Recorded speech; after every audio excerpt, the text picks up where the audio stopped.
Oh wait. Let me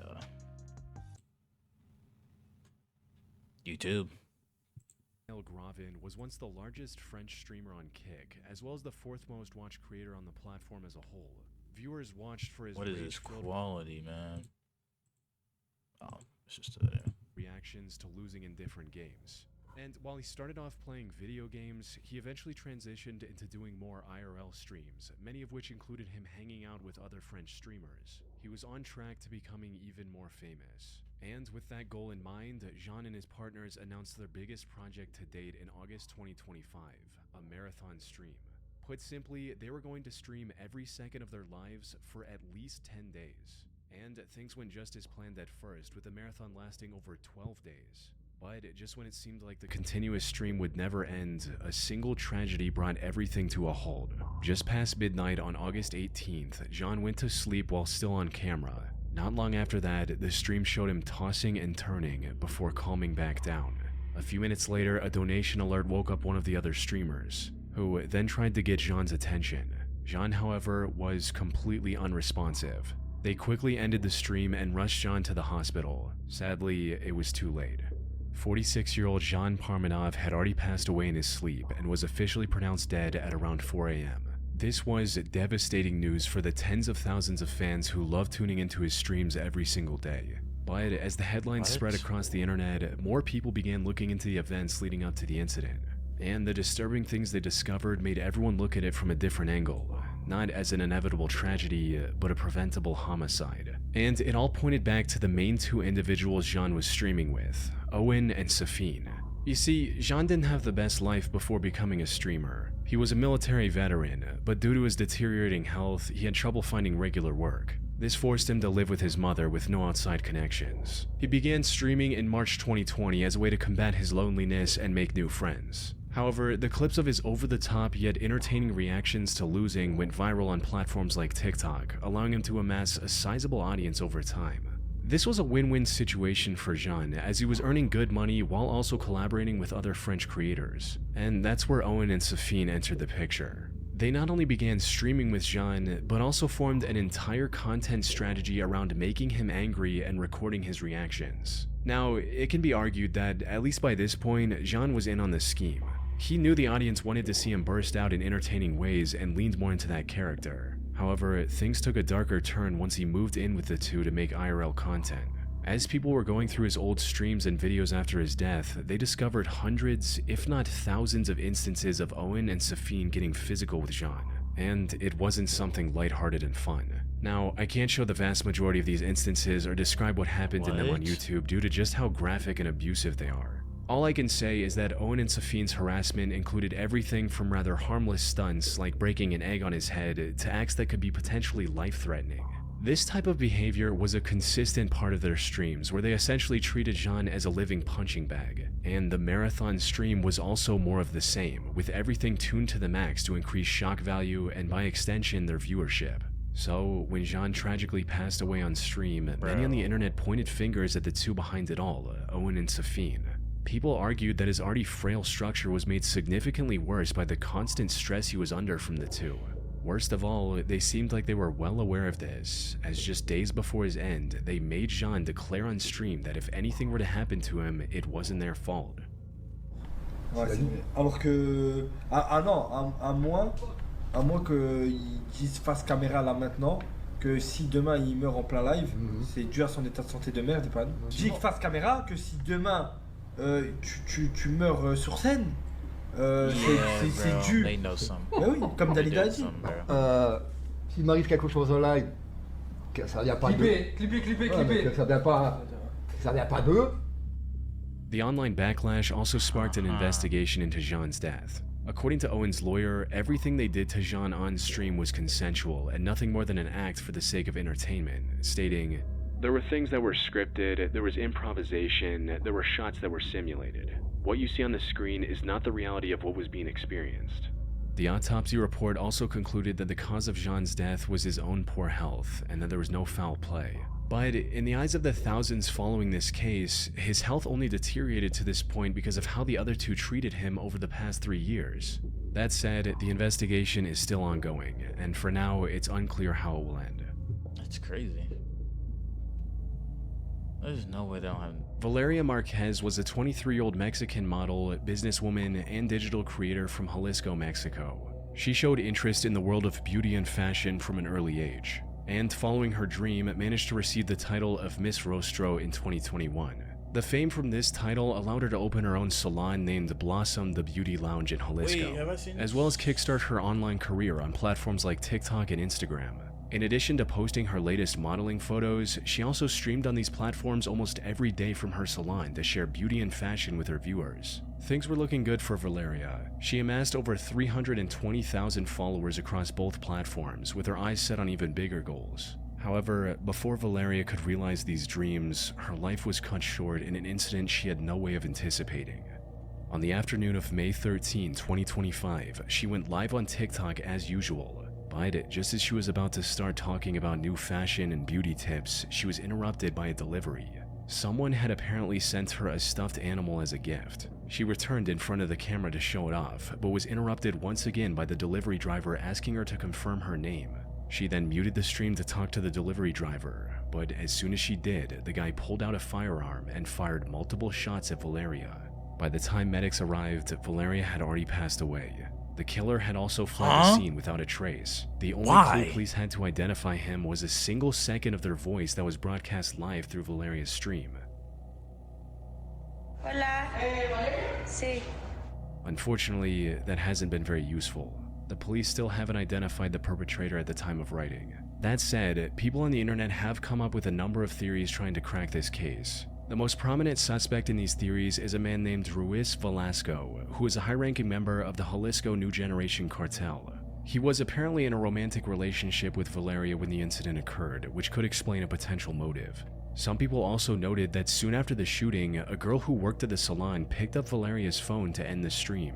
This was highly unusual behavior for someone who had just witnessed her boss and possibly a friend become the victim of a violent attack, where instead of calling an ambulance or police right away, her first instinct was to turn off the live stream. This odd behavior has led many on the internet to point her out as a possible accomplice of the killer. That said, there isn't any evidence to confirm or deny these theories for now. Wait, I have a theory. She had that bitch killed so she can become the boss. Police haven't made much progress either, leaving Wait, I mean Valeria's female, of course. No disrespect. case unsolved for the foreseeable future. That is crazy. Brian Vignault, also known as Pashi Brid, was a decently popular World of Tanks streamer with over 7,000 subscribers. He started streaming back in 2012 and slowly built a loyal following for himself. The thing his viewers loved most about Brian was his consistency. He streamed multiple times each week without taking any breaks, with many of these streams reaching double-digit hours. In addition to being a dependable streamer, Brian was also extremely charitable at heart. He raised over $11,000 in charity over the years for veterans and notable organizations like the Make-A-Wish Foundation. On the night of February 19, 2017, he was doing another one of his charity streams for the Make-A-Wish Foundation. Now, usually when streamers do charity streams, they set certain incentives, like shaving or dyeing their hair at certain milestones. Brian, however, took a different approach and promised a continuous 24-hour stream to his audience instead. The plan worked as expected, allowing him to gather over $2,400 from his audience by the 20-hour mark. He also pledged to donate $500 of his own money in addition to all the donations. However, just as the long stream was about to end, something happened that no one could have anticipated. At around the 22-hour mark, Brian stepped away from the camera for a short smoke break, but he never came back. His audience, however, wasn't worried one bit. You see, Brian had already done multiple nearly 20-hour streams that week and was running on fumes during the charity stream. He was constantly dozing off and jolting awake as the 24-hour mark got closer. He was also just 35 years old and had no major medical issues. So when he left the stream and He never don't look okay. You're so wrong. She's not a bitch. I just meant, you know what? Never mind, bro. She's not. Around the local Chick-fil-A. I mean, Chipotle. returned, most assumed that he'd likely just fallen asleep. Sadly, that couldn't have been further from the truth. The reality of what happened to Brian came out a day later when one of his moderators saw that he was active on Discord. They sent him a message asking about the end of the charity stream and if he was okay, but the person who replied from his account wasn't Brian. As it turned out, seconds after getting off camera, Brian collapsed and never woke up again. He was rushed to the hospital, but sadly did not survive. The person who responded to the moderator was a detective, combing through Brian's messages in hopes of finding a clue about his otherwise mysterious death, though the reason was fairly obvious to some of his fans. Put simply, Brian's death was likely the result of days of exhaustion and lack of sleep. Usually, someone this tired would fall asleep automatically, waking only after their body had gotten the rest it needed. But in rare cases, like for Brian, the fatigue could prove fatal and strike seemingly out of nowhere. The only silver lining in Brian's tragic end was that his fans banded together and raised over 19,000 Canadian dollars for his wife and 3 young children. And while no amount of money can replace the presence of a father, this sum likely helped his family during their greatest time of need. That is crazy. 20-hour On August stream with no 31st, sleep. 2020, Ronald McNutt, better known as Ronnie, went live on Facebook. He streamed on the platform quite often and even had a small but dedicated fan base. These streams usually covered topics like comments to not fair to disturb the US and the irony in the mid interest in comic books. School in New Albert, the path leading up to it did not. Ronnie was born on May 20th in 2007. Any late night, the Jolly Help Other Till Factory podcast with kindle the love for superhero media he had before his military life into those to him and Bear 2020 August was fuck up with it facing disarmament. Tech refused to take the stream down, but he others to Ronnie saying. Unfortunately, it's afterward, giving people plenty of time to record and spread the aftermath of the incident across the internet. Platforms like Facebook and TikTok came under fire for not controlling, despite suffering from PTSD, and the stream looked no different at first. And Brian's tragic end was that his fans banded together and raised over 19,000 Canadian dollars for his children. And while no amount and even had a small but dedicated fan base. These streams usually covered topics like comics, movies, and other pop culture stuff, as Ronnie had been a big fan of superhero media since childhood. And this stream looked no different at first glance. What none of the viewers tuning into this particular stream knew, however, was that they were about to become witnesses to a horrific tragedy. And while the incident itself seemingly came out of nowhere, the path leading up to it did not. Ronnie was born on May 23, 1987 in New Albany, Mississippi, and had a fairly ordinary childhood. Growing up, he had a normal school and social life, and like many other teenagers of that era, developed an interest in comic books as well. However, things changed when he decided to join the army in the mid-2000s. And after finishing his training, went on to serve the US in the Iraq War in 2007 and 2008. The war unfortunately took its toll on Ronnie. He developed severe post-traumatic stress disorder, or PTSD, from the atrocities he witnessed during deployment, and became a fundamentally different person. As his close friend Josh Steen later described, "He didn't seem to be the same guy that left for Iraq once he exited the service.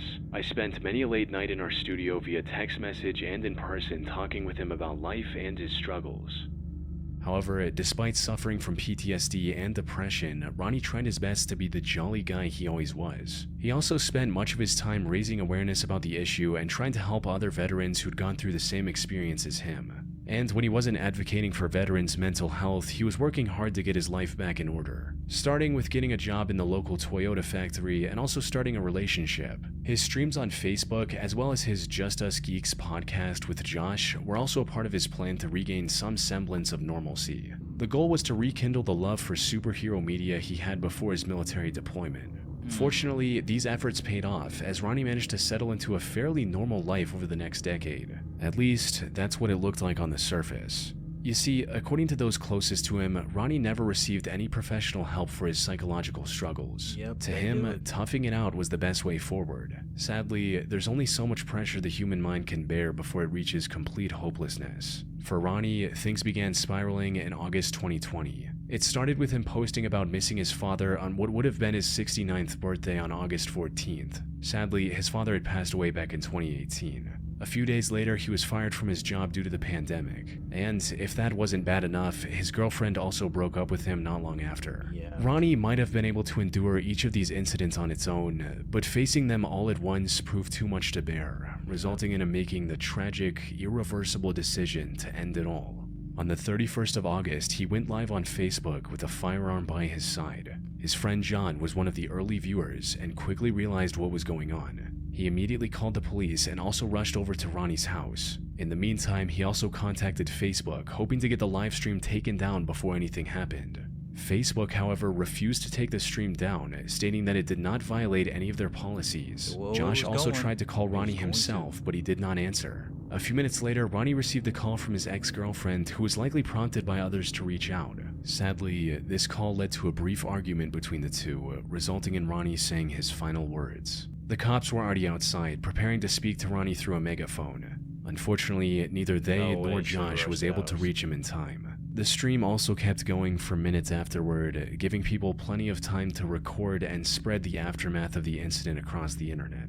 Platforms like Facebook and TikTok came under fire for not controlling the spread of the footage in time. Though, as more people became aware of Ronnie, was looked him up crazy, online, bro. and reached his Facebook profile, they were greeted with his somber final words in a final post reading, "Someone in your life needs to hear that they matter, that they are loved, that they have a future. Be the one to tell them."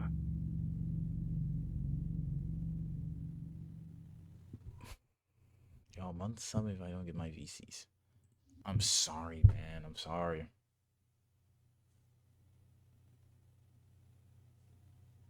Bro, tell Braden to deactivate my account, bro. Terrigon. I don't know how you have seen this video, bro. He literally was live on Facebook with a 12 gauge shotgun. You ever seen that Attack on Titan scene with Reiner? Where he's in a room with a 12 gauge?